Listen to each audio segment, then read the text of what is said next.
Hello, Reject Nation. We are going to talk about Maleficent, Mistress of Evil. Oh, yeah. The movie where they turn one of Disney's greatest villains into a hero. Wicked style. Here's the plot description from IMDb, just to make my life easier. Maleficent and her goddaughter, Aurora, see what they did from the first movie, begin to question the complex family ties that bind them as they're pulled in different directions by impending nipples, nuptials, unexpected allies, and dark new forces at play. Here's what my plot description would be. Aurora's engaged. Maleficent don't want her to get married to this family. There you go. That's about it. And then poop hits the fan. General thoughts on this movie? That was fine. That was fine. There's a fair amount in the pro column, a fair amount in the con column. It's all right. There are things that occur in this movie that, to be frank, while this movie is not exactly full of surprises, there are things that would be spoilers to really break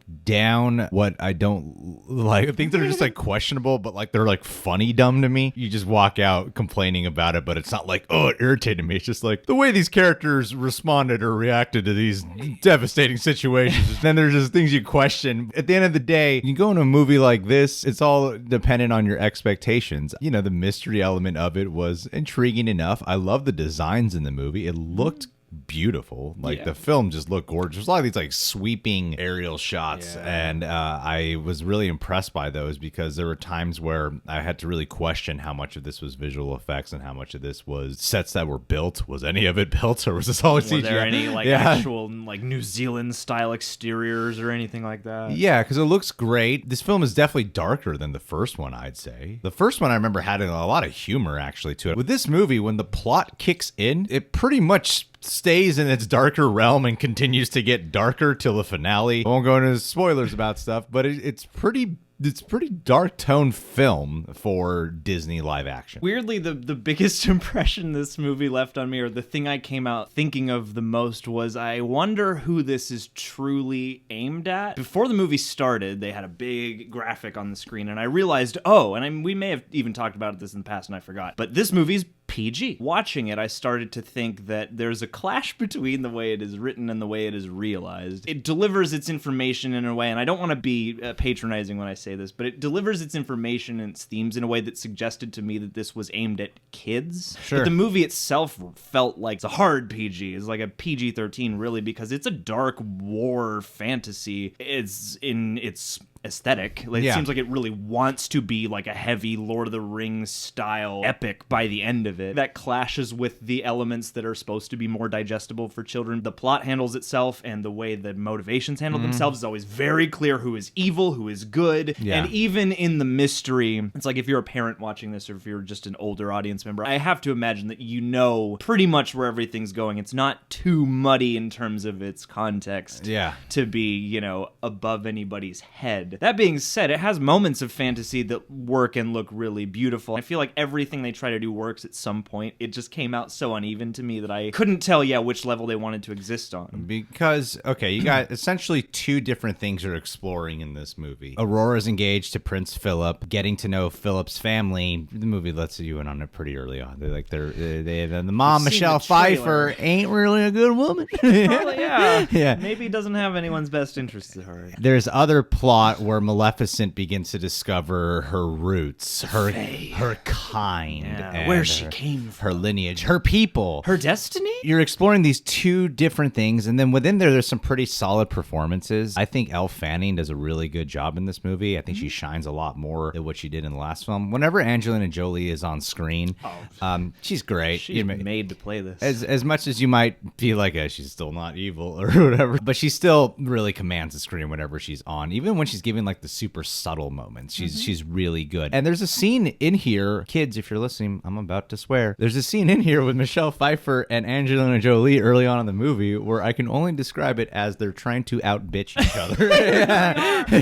And really it's great. It's like a really well-acted moment. Watching them go toe-to-toe is really fun. Like Michelle Pfeiffer, the way this movie writes her, the one note the writers had just seemed like, make her more evil. She's completely Two-Faced. two-faced. She's completely like she's either kind to the point of suspicion or she's just evil. To spoil one minor thing, but this is just to tell you how silly her character. Like Michelle Pfeiffer is actually really good. She sells this as hard as Charlize Theron did in Snow White and the Huntsman. They're just lines they give her. They're just so bad. Evil villain has a secret section where she has her secret thing, and how would nobody notice? Her secret section that she has in order to access it, it's a mannequin, and she twists the head. Like, you have to break its neck to get in.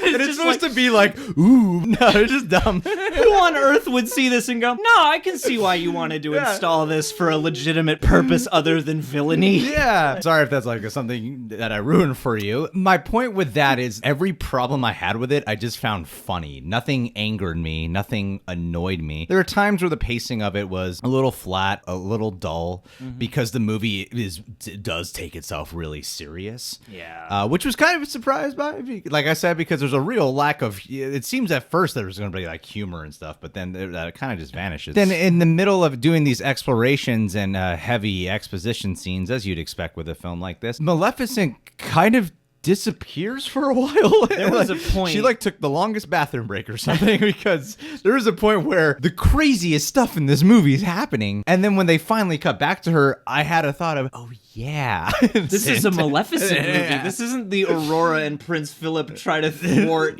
corruption. Yeah. There were things that surprised me that I enjoyed. I think one of the Achilles heels is I think this movie misplaced its focus, and I think it should have changed the proportions to where we spend most of the time on the personal journey with Maleficent, because it seems like she's actually going through something kind of profound with the other Fae. Like, again, not too much detail, but that's an actual character thing, and she's so great at the character, and kind of a mistake to get consumed by the kingdom plot. They set up this really fun thing with Maleficent and this personal dynamic that she could have that's conflicting with Aurora, but then as the movie progressed, it seemed to shift all of its focus onto its other characters, but then it's like, but it's still a Maleficent movie, so we have to put some more focus on Maleficent. Her ending arc journey didn't really leave an impact on me. It felt like it happened in a subplot. All the character growth and all the big moments very much seem to be guided by the script needs them to happen more than, The finale of this, there's some bleak things, especially in its context. It gets to be a war movie. It gets to be a fantasy war movie. Like, it gets really, I was surprised.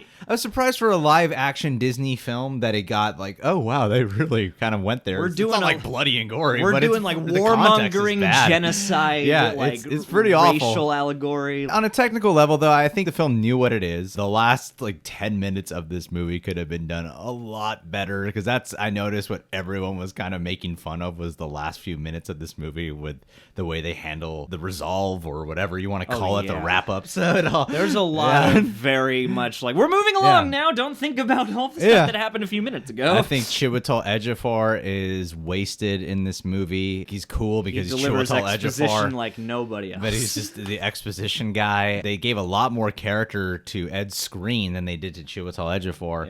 Yeah. Ed Skrein kind of did what you would expect from Ed Skrein in a movie like this. He's the new Jai Courtney people like slightly more than Jai Courtney.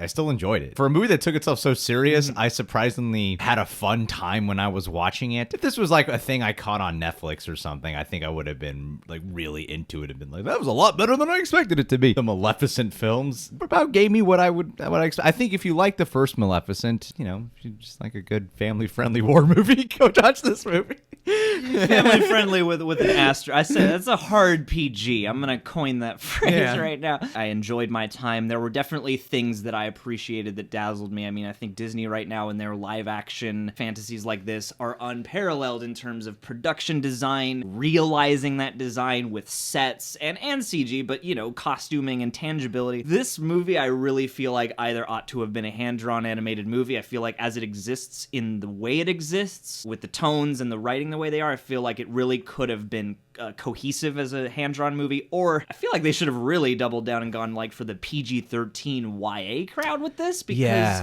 dark anti-hero evil queen is like prime for that territory, and this subtext they want to go for is like complex enough that I feel like it would be better served there. I mean, there are times where they did like they went darker than I expected, but the landing of things they ultimately chickened out on. Left the movie actually. One of the things I was saying was I would have liked this a lot more if they actually just went full bleak by the end of the movie. Yeah, either commit to being a hard PG-13 or make it some kind of animated movie where it's like The Lion King in a different way. It's like because it's live action and because it's real, it is more intense even if there's not blood. You know, it's like it's much more tangible. And I feel like if you look back at a lot of these classic films that this is based on, those animations, we all look back as adults and go, these are a lot scarier and more intense than we ever imagined as kids. And so I feel like that illusion doesn't hold up as well in live action. I'm sure people are going to have some fun with this, and there is definitely a lot of beautiful imagery and imagination on display. Yeah. And Angelina Jolie is incredible. All right, guys. Well, do you think they should do a part 3? Maleficent Misunderstood.